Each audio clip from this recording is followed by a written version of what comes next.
Hey guys, some serious talk today. I know that this might be an unpopular video in some ways, but I feel like it's something that really needs to be talked about. There's a certain sports card investing strategy that I see a lot of. I see a lot of people adopting it, adapting it, and putting it into play. And I think it's worth kind of looking at some of the potential downsides for it. So stick around. This is an important one.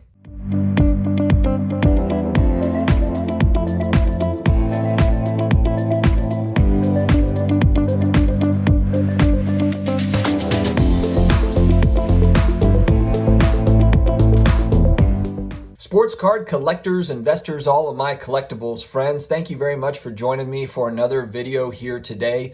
I'm going to end up turning this into like double header Friday. I did a Top Shot video this morning, and this one's going to come out probably at like 7 p.m., maybe 7 p.m. Eastern Standard Time. So hopefully you're able to catch it live. I'm going to do a premiere, so hopefully we can get in the chat and talk about it a little bit. This is an important topic to me, and the reason why is because I see a lot of people going down this path when investing in sports cards, and it can be tricky with the way that the landscape is changing. Let me explain. And I'm going to pick on Marvel cards. All right. Now, let me be the first to say I love Marvel cards. I own a full set 1 through 162. I don't have the holograms. Actually, I do have some older holograms when I was younger. They're beat up, but I still do have them. And I love, look, I've got graded comic books. I'm a big fan of the Marvel universe and their collectibles. But what I'm seeing with Marvel, I saw it with soccer cards. Seen it talked about with other things as well, and it is the strategy of buying raw to grade. And not that this is a bad strategy at all, but if you are buying a Mike Trout rookie card that's raw to grade it, to me that is different than kind of a niche type subset like Marvel cards. And of course, this is going to vary depending on the set, if it's sports, non-sports, your strategy, etc. This is going to depend on a lot of different factors. But my point is that I was around, and I was collecting these as kids. These cards were everywhere. These cards were absolutely everywhere. Do I think that there's going to be boatloads of PSA 10s of these cards? No, just like there's not a lot of PSA 10, 89 Upper Deck rookie, Ken Griffey Jr. rookie cards. So I think that there will be that element. Here's my issue though, is everyone sees this.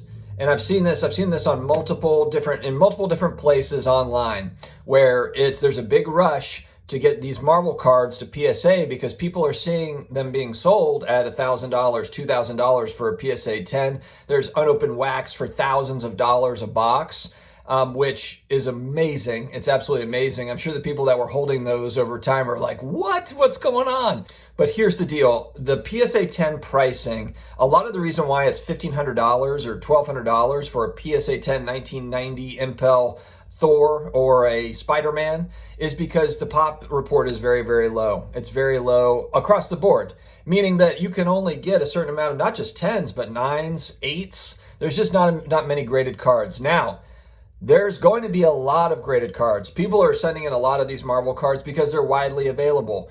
This is both a risk on the buying and the selling side, and let me explain that. So it is a risk to buy PSA 10s now at this price point because the thought is there will be more PSA 10s in 12 months, in 18 months for these specific cards. We don't know how many, and we also don't know if there will be additional demand, so maybe that price goes up even more, maybe it stays the same. But with more supply, it will probably bring the prices down. Okay, so, and not even just 10s, but you're also going to probably get quite a few 9s, I would guess. So if you're buying these, unless you're a collector, just want these in your collection, or maybe you have huge money and you just don't mind. You're like, hey, look, I want that Venom card in a PSA 10 and I'll pay $1,000, I'll pay $5,000, whatever it costs. I just want that card. Perfectly fine if that's what you're doing. If you're buying to flip, that is a totally different thing. Now, on the selling side, if we look at what PSA pricing looks like for these, so let's say, okay, I've got my set of Marvel cards. I'm looking through and I found some that I think they could be gradable. Right now, from what I see, it's $75 for their express fee, which I believe is 15 business days, but of course you have that caveat of like time, volume and everything. So it's not going to be 15 business days when you get it back. So you'll spend $75.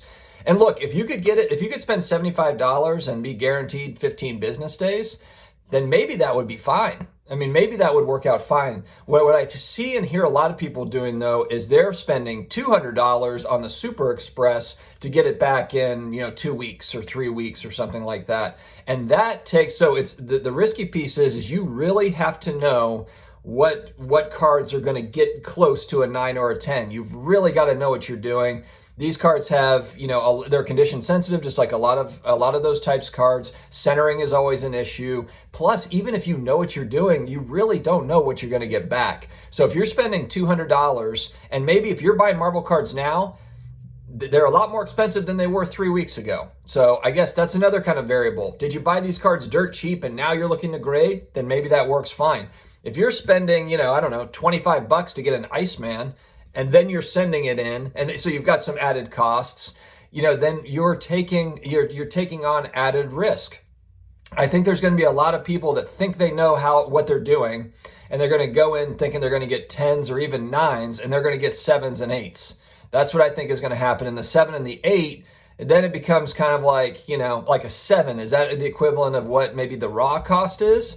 And did you spend $200 just to find out that you could have got the same price for basically a raw copy or maybe a little bit of a premium? It's highly, highly risky. And so that's what this video is about, is the whole grade buy raw to grade. A year ago, that was a strategy that was a pretty winning strategy. Now, what we're seeing is grading companies raising their prices. That's not going to change. I've heard rumors that PSA is about to raise their prices again. They're strictly rumors. It's just speculation. But would it surprise anybody? No, it wouldn't. It wouldn't, because they have 1 million cards in the backlog, or 5 million, or whatever that number is.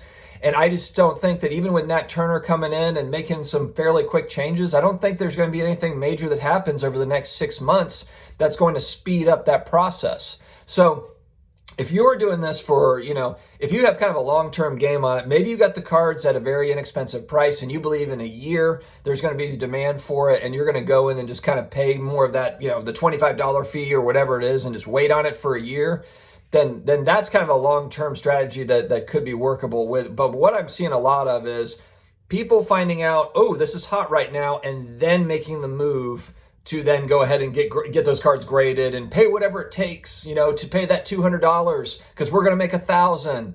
And that is extremely risky. Sports card investing is risky anyway, but when you're dumping out $200 per card, you need those to work. I mean, you really need to get that math right. So I think that, sports card investing for me anyway, and look, I've never been a buy raw to grade type person. I just haven't gotten into it. And I know that a lot of money was made over the years doing it. And not to say that it still won't be, it still will be, but there's certain niches like this that you have to be really, really careful with. And so that's why, for me, if you're going to spend $200 to get a card graded, take that risk, then you have to wait. Then you got to figure out if you can sell it. For $200, you can buy a lot of already graded cards that have grade upside, that maybe could go up 25, 50%, maybe even double or more. The sports card market is a wild place. It's kind of the wild, wild west right now with pricing. So I guess my opinion is instead of going that route, I would rather just buy already graded cards where I already know kind of what I've got. And then it's more of I have a feeling that this player, this set, this team is going to see a rise over time. Now I know people are not going to, they're not going to like this because there's a lot of people that do very well buying raw and grading, and this is not a knock on any of you all at all. Congrats to you all, and I know that it works. All I'm saying is for new people coming in and for people that maybe have been in a while that are thinking about getting into grading, me included, me being one of those where I'm like, maybe I should take some of these raw cards and grade them. If you're looking to flip versus if you're looking to just put this back into your collection, those are totally different things. I actually even kind of wonder, and I've heard viewership talk about this as well. This is interesting where they're actually looking to go CSG on the Marvel cards because first off, it's less expensive. I'm assuming there's less of a wait time than PSA. And, it's CGC, kind of a grade on it. CSG is a part of CGC who grades comic books. And so they think that, hey, maybe I can get that same resale value, or for my collection, I like the slab, for these Marvel cards. I actually kind of like that idea. So there's different ways to tackle it. How are you guys doing it? I'd like to hear back from the Marvel folks, the Marvel Cards folks, or any of these, whether it be garbage pail kids or, tennis cards or soccer cards, kind of. And what I mean by our sets are kind of genres that are not super popular. They're not the big four of sports, but you feel like they could be, boxing cards or whatever it is. I would really like to kind of hear your thoughts on it, because I don't think there's a wrong strategy, but I just see some danger in this strategy for people that are thinking this is a get rich quick, I get the raw cards in, we grade them, boom, bada boom, bada bing. And that's not really how it's going to work out for a lot of people. Okay, guys, as we do, we're going to end the video with a positive message, and I think that it's really good. We talk about keeping perspective, and it can be very difficult to do that, but I think that is absolutely critical in today's world, especially with social media, where it feels like, you see the highlights of everybody's life. It feels like everyone's doing great, and then you compare it to your life, etc. But I think that we've got to just stay focused and be grateful that we've been given this opportunity at life right this second. I mean, think how many people we've lost at a young age, people that just don't have the means and everything that we have. And it's easy to get lost in kind of your own struggles and problems, when in reality, there's probably millions and millions of people, maybe billions of people, that are struggling more than you or than me. So that's critical for perspective. So if you're having a bad day, I'm not trying to take that away from you. Everyone has bad days. My morning was a little bit rough, actually. But perspective, guys, it's all just relative. So have a great day. Have a great weekend. We're heading into the weekend. Hope everyone has a good time. Stay healthy. Stay close to your friends and your family. Really nurture those relationships and build. We're building this thing one brick at a time. Like we say on this channel, whether it be, personal life, professional life, fitness, whatever that is, one brick at a time. Nothing happens fast. So thank you very much for joining, guys. I appreciate you. Have a great day.